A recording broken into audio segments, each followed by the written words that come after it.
Aku minta izin boleh nggak? Minum kopi sedikit ya. Boleh. Minta maaf ya, saya minum sedikit. Ngopi-ngopi masih umat mikir cicilan. Kalau udah minum kopi, saya bisa ceramah 3 jam.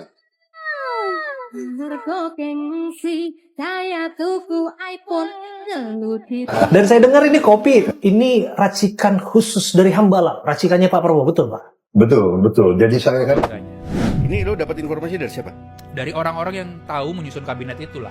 Dan tahu ada konflik antara Prabowo dan Gibran ini soal Fufu Fafa.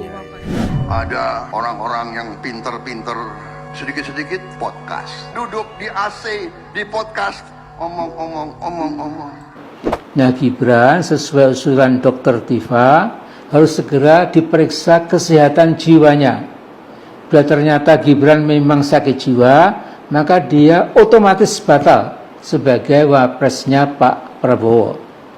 Nah, keuntungan buat Gibran karena sakit jiwa, dia tidak bisa stand for trial. Pak Prabowo tuh sempat bingung, sempat penasaran, atau kalimat yang tepat Pak Prabowo tuh sempat apa ya istilah yang tepat ya? Nggak ngerti bagaimana ada banyak orang yang bikin podcast, bikin kajian-kajian dan diskusi. Mereka itu mencoba untuk menerjemahkan apa yang ada di pikiran dari Prabowo Subianto. Yang kadangkala tafsiran-tafsiran kalimat-kalimat yang keluar dari para ahli di podcast ini itu tidak pernah terpikirkan oleh Prabowo-nya sendiri. Makanya di acara apel kader Gerindra, Pak Prabowo itu mengatakan, saya menghormati para ahli ini, tapi saya sedikit bingung kok mereka tahu isi pikiran saya. Dan ketika mereka membaca pikiran saya, yang mereka baca itu bahkan belum pernah saya pikirkan. Kan lucu. Nah ini kemudian menjadi kritik dari Pak Prabowo. Ini negara demokrasi, semua orang boleh berpendapat, tapi jangan sok tahu. Itu intinya. Karena sekali lagi mindset dari Prabowo adalah stabilitas politik atau apapun yang berujung pada perdamaian itu akan bisa menumbuhkan kemakmuran. Jadi pertama-tama yang ingin ditancapkan oleh Prabowo adalah kedamaian, tidak gaduh, tidak banyak huru-hara apalagi hoax. Ada banyak orang yang mencoba untuk menerjemahkan, menggiring isu ke sana kemari. Nah, salah satu yang ditanamkan oleh Prabowo adalah jangan terpancing, jangan terpecah belah. Kita orang Indonesia suka ngatasi masalah panik itu dengan cara ngopi. Itu juga yang ada di diri Prabowo. Dia suka ngopi juga loh. Saya batasi pembicaraan saya, ya. Saya harap tidak terlalu lama. Tapi saya mohon izin saya minum kopi dulu. Mohon izin ya. Saya bisa jadi brand ambassador kopi Indonesia. Oke.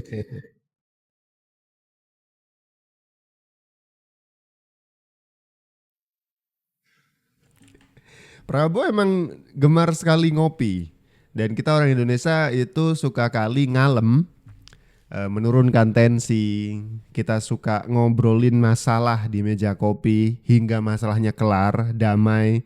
Mungkin karena kita berantem itu karena kita sulit menerima informasi apa yang lawan kita sampaikan. Kita cuman perlu ngobrol aja, ditemani dengan segelas kopi misalkan. Kopi jadi medium dari Prabowo Subianto untuk kemudian tetap waras di tengah hiruk pikuk politik yang sedemikian begitu. Dengan Pak Prabowo. Dan saya juga baru tahu ternyata Pak Prabowo juga suka ngopi. Nah ini juga kopinya, kopi yang khas ini Pak. Boleh saya nikmatin nih kopinya Pak? Silakan. Saya coba ya Pak kopinya Pak ya. Iya. Nah enak Pak ini. Kopi yang light pas menurut saya Pak. Dan saya dengar ini kopi, ini racikan khusus dari Hambalang. Racikannya Pak Prabowo, betul Pak? Betul. Jadi saya kan suka kopi, tapi saya kadang-kadang kemana ya, kok nggak pas. Nah, akhirnya saya racik sendiri. Ini tambah ini, jadinya pas ini. Untuk saya pas sekali. Untuk Bapak pas sekali. Nah, diplomasi kopi ini udah pernah dilakukan ke siapa aja Pak? Atau pernah ke luar negeri juga Pak? Saya tamu-tamu negara? Biasanya tamu-tamu yang datang saya sajikan kopi saya. Bagaimana testimoninya Pak? Banyak yang senang, banyak yang suka. Disebutnya diplomasi kopi ya. Karena bener, ketika kita duduk di meja kopi sambil ngopi, mengutarakan isi hati satu sama lain, itu keterimanya lebih enak. Iya kan? Iya. Ada pening dikit, ngopi deh, biar kalem. Kita ngelihat panggung politik Indonesia yang sedemikian membara gitu ya, isu tuh tiap hari, produksi orang yang nggak suka itu bikin narasi macem-macem.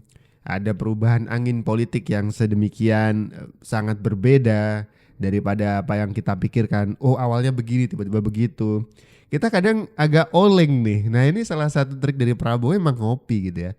Disebutkan diplomasi kopi kata Prabowo. Karena emang orang Indonesia tuh kalau nggak ngopi marah-marah mulu nih. Kayak yang ini nih. Mana kopi gue nih? Mana kopi gue nih? Mana kopi gue? Nanti sabar dulu. Sabar dulu. Ini baru kopi.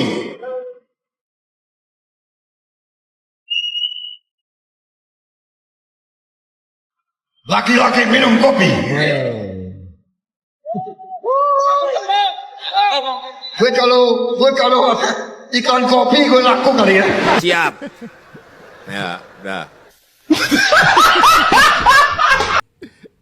Makanya kalau nggak ngopi itu, waduh, bahasa ininya itu bawahnya emosi mulu. Lah ini diplomasi kopi inilah satu trik politik dari Prabowo Subianto agar semuanya tuh kondusif ya kan. Nggak ada kopi bikin uring-uringan. Nah ketika itu nggak kondusif lagi saatnya ngopi kan begitu. Belum ada kopi ini. Saya kalau kopi itu saya lebih semangat kalau minum kopi. Oke. Sebentar ya.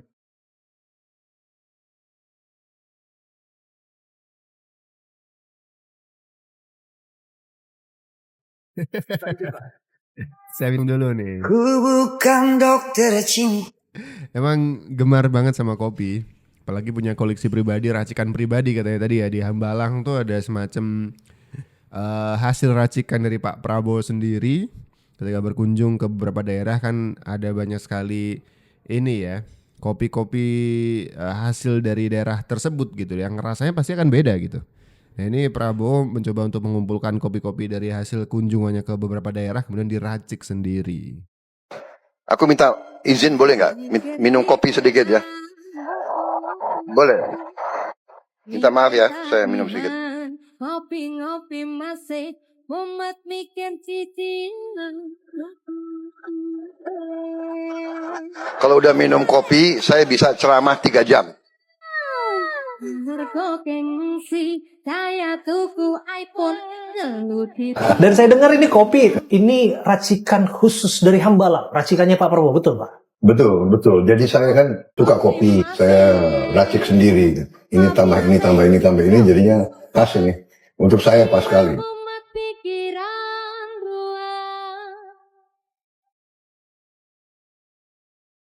98% itu dari petani kopi kita. Jadi dengan adanya undang-undang ini akan menyebabkan ketidakpastian bagi petani untuk penjualan produk-produknya. Capres Koalisi Indonesia Maju Prabowo Subianto mengungkapkan betapa sulitnya membuka ekspor kopi Indonesia di Eropa untuk bisa bersaing dalam perdagangan bebas internasional. Prabowo mengungkapkan bahwa Indonesia juga berhak memperjuangkan kesetaraan untuk mengembangkan diri menjadi negara maju. Petani-petani kita harus jadi petani yang terhormat. Jangan pas-pasan terus. Kita akan berjuang untuk kepentingan rakyat kita yang paling bawah. Untuk kepentingan petani-petani kita.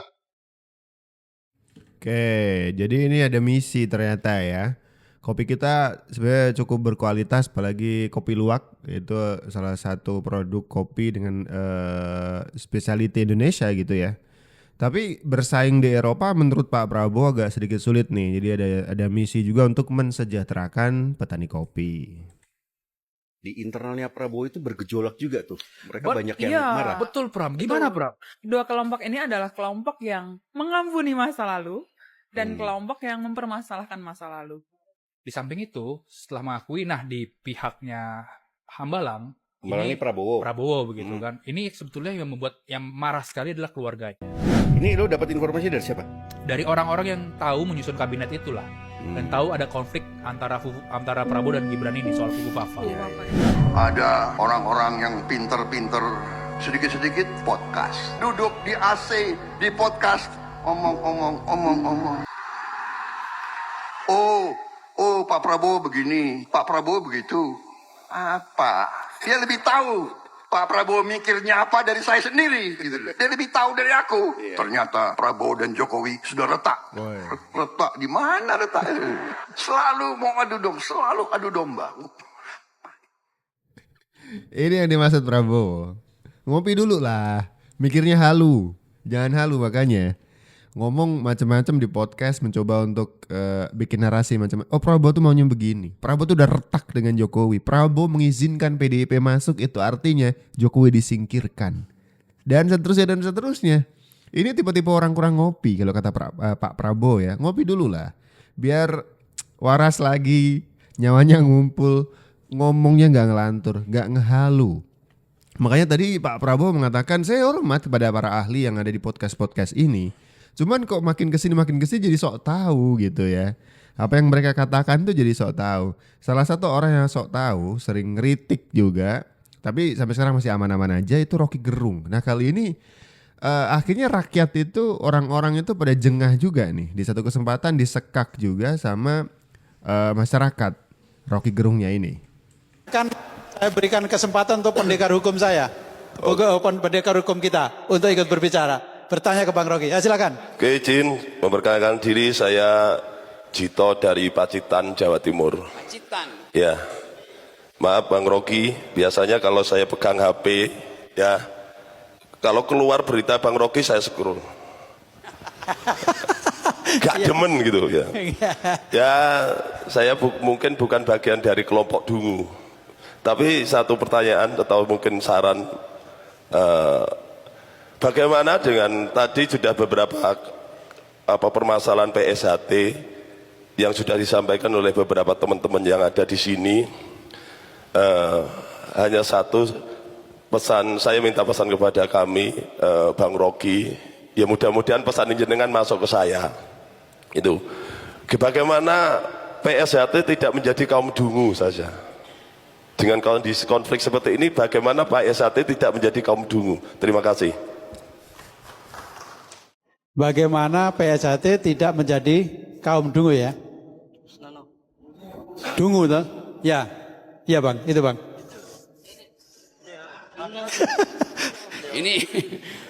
Ini soal yang memungkinkan saya berhenti jadi pengamat politik. Kenapa emang? Karena belum pernah saya bayangkan ada pesilat yang dungu. Takut dia. Di depannya pesilat semua itu. Salah ngomong habis. Bukan cuman ini, langsung jurus langkah 1 langkah 2. Habis juga ini akhirnya. Nah ini agak sedikit aman ya cara ngomongnya. Kalau di forum yang lain teman-teman, kita sama-sama tahu. Wah sudah dikendalikan. Bahkan Sylvester Matutina sempet kepancing emosinya ya kan. Langsung dengan badan gedenya itu udah mau merangsek ke arah Rocky Gerung. Tahu di videonya di televisi itu ya kan? Rocky Gerung cuma diam, menunduk, nungguin ini Sylvester mau ngapain saya nih kan gitu doang. Nah salah satu orang lagi yang kurang ngopi tuh ini nih. Perlu diwaspadai juga dan diajak ngopi lebih sering biar nggak halu. Nah Gibran sesuai usulan Dr. Tifa harus segera diperiksa kesehatan jiwanya. Bila ternyata Gibran memang sakit jiwa, maka dia otomatis batal sebagai wapresnya Pak Prabowo. Nah keuntungan buat Gibran karena sakit jiwa, dia tidak bisa stand for trial. Dia tidak bisa diadili karena wong edan. Wong edan tidak bisa diadili. Nah bagaimana dengan Mulyono atau Jokowi? Ya saya kira harus dihukum, tetapi seperti saya katakan tidak sampai dihukum mati. Tetapi harus dimasukkan ke penjara. Entah berapa tahun, the longer the better, insya Allah. Saya kira begitu dulu. Mohon maaf kalau ada hal yang mungkin ada tidak setuju. Ya banyak Pak, dari awal sampai akhir kita tidak setuju semuanya. Yang pertama mengatakan Gibran edan, gila. Ya dasarnya apa sih? Punya dasar nggak mengatakan wakil presiden kita gila? Perlu ngopi orang yang satu ini ya, perlu ngopi. Tapi sayangnya ngajak ngopi malah Bang Dul nih. Bang Pramono Anung dan Sidul anak Betawi yang lagi nyalon di Pilkada Jakarta malah meminta restu dan dukungan dari Pak Amin Halu.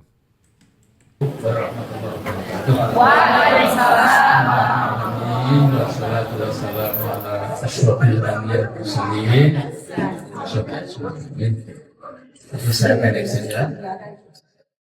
Sejak pertama, saya kira bangsa ini perlu mengucapkan terima kasih yang luar biasa kepada Ibu Megawati. Oke, siap. Next ya. Pak Amin Rais mengucapkan mengajak kita semuanya bangsa ini untuk berterima kasih kepada Ibu Megawati.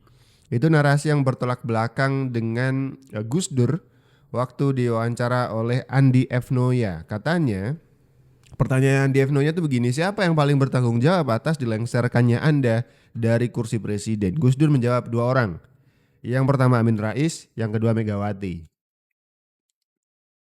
Apalagi ditambah Pak Amin Rais mau ikut turun juga membantu kita berkampanye. Wah, jadi semakin meriah pesta pilkada.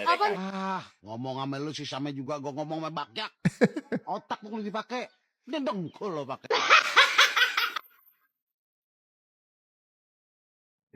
Kita kurang bisa memahami bagaimana Pramono Anung ya, yang udah malang melintang menjadi asisten lah dari seorang presiden, kemudian bersedia menjadikan Amin Rais sebagai orang yang diminta dukungan gitu.